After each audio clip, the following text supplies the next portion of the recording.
G2G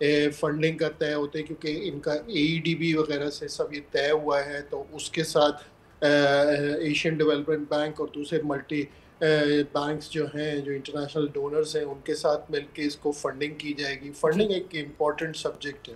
لیکن تو اسی مجھے طرح یہ سے بھی بتائیے گا کہ جب ہم دیکھتے ہیں کہ 14 جوائنٹ کوآرڈینیشن کمیٹی بیجنگ میں ہوتی ہے یہ میٹنگ اور اس میں ایک فارمل لانچ کا ذکر کیا جا رہا ہے، سوال شبیر صاحب میرا آپ سے یہ بھی ہوگا کہ ایک دہائی کے اندر جیسے آپ نے خود اشارہ کیا کہ G2G سینیریو تھا، لیکن CPEC کے انڈر جو early harvest projects set out کیے گئے تھے جیسے آپ نے خود اشارہ کیا، اس میں سے کئی پاور پلانٹس ایٹسیٹرا پنجاب میں تھے.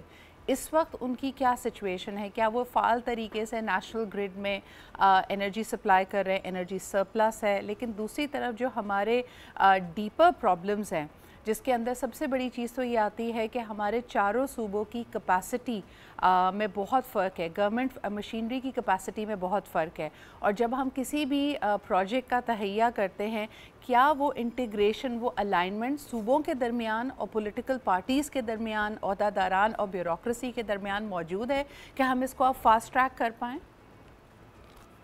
جی یہ بڑا اگین ریلیونٹ بات آپ نے پوچھی کیونکہ اس میں شاید ہمارے یہاں جو روایتی طور پہ ایک نظام ہے وہ اپنا ایک پروسیجر لیتا ہے اور اس پروسیجر کے تحت اپنا ٹائم لے لیتا ہے. لیکن جو کرنٹلی اس وقت یہاں پہ ہم دیکھ رہے ہیں یا جو سچویشن SIFC کے آنے کے بعد ہے اس میں یہ ہے کہ SIFC درمیان میں بیٹھ کے صوبوں کے درمیان کوارڈینیشن میں SIFC جہاں پہ بوٹل نیکس آ جائیں، جہاں پہ رکاوٹیں آ جائیں، ان کو ایڈریس کرنے کے لیے وہ میکینزم جو امپلیمنٹ کیا گیا ہے تو شاید اس میں بہت امپرومنٹ کی ہم امید کرتے ہیں.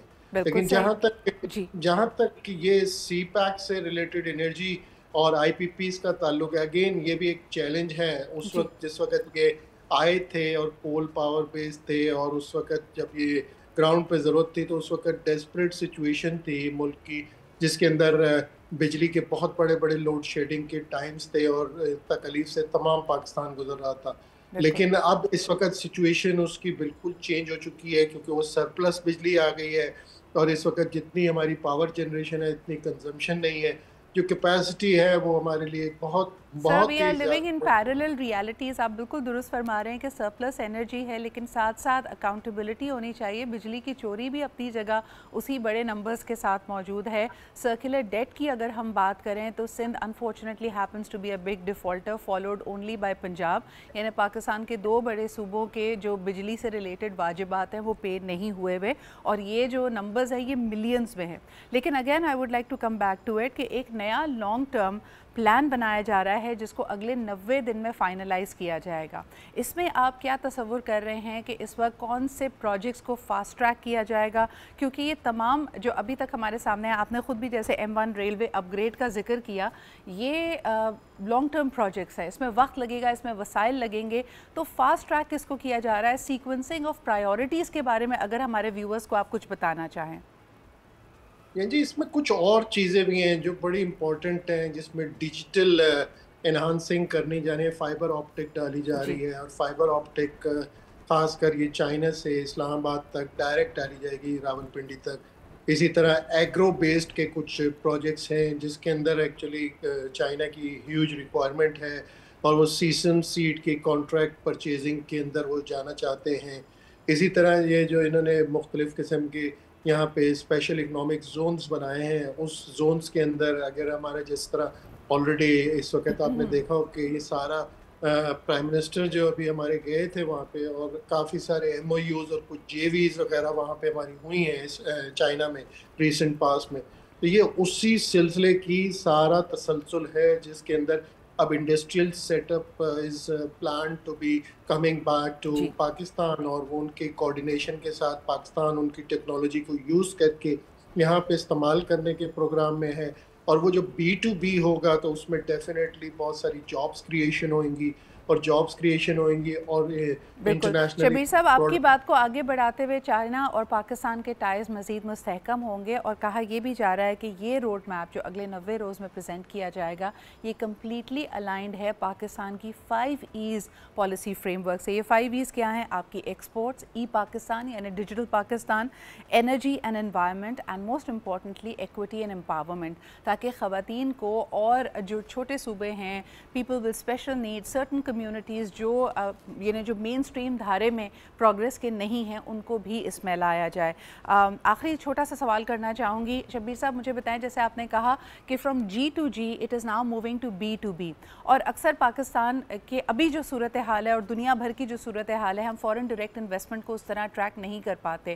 پاکستانی سرمایہ کار، پاکستانی انڈسٹریلسٹ اور بزنسز کا اس وقت کیا سینٹیمنٹ ہے؟ You are representing the F P C C I, the biggest chamber in Pakistan. کیا وہ ایکسائٹڈ ہیں سی پیک 2.0 کو لے کر؟ اس میں بہت ساری بزنس اپرچونٹیز کو دیکھ رہے ہیں، یا they are also just waiting کہ ابھی دیکھتے ہیں کہ یہ ماسٹر پلان کیا رول آؤٹ ہوتا ہے؟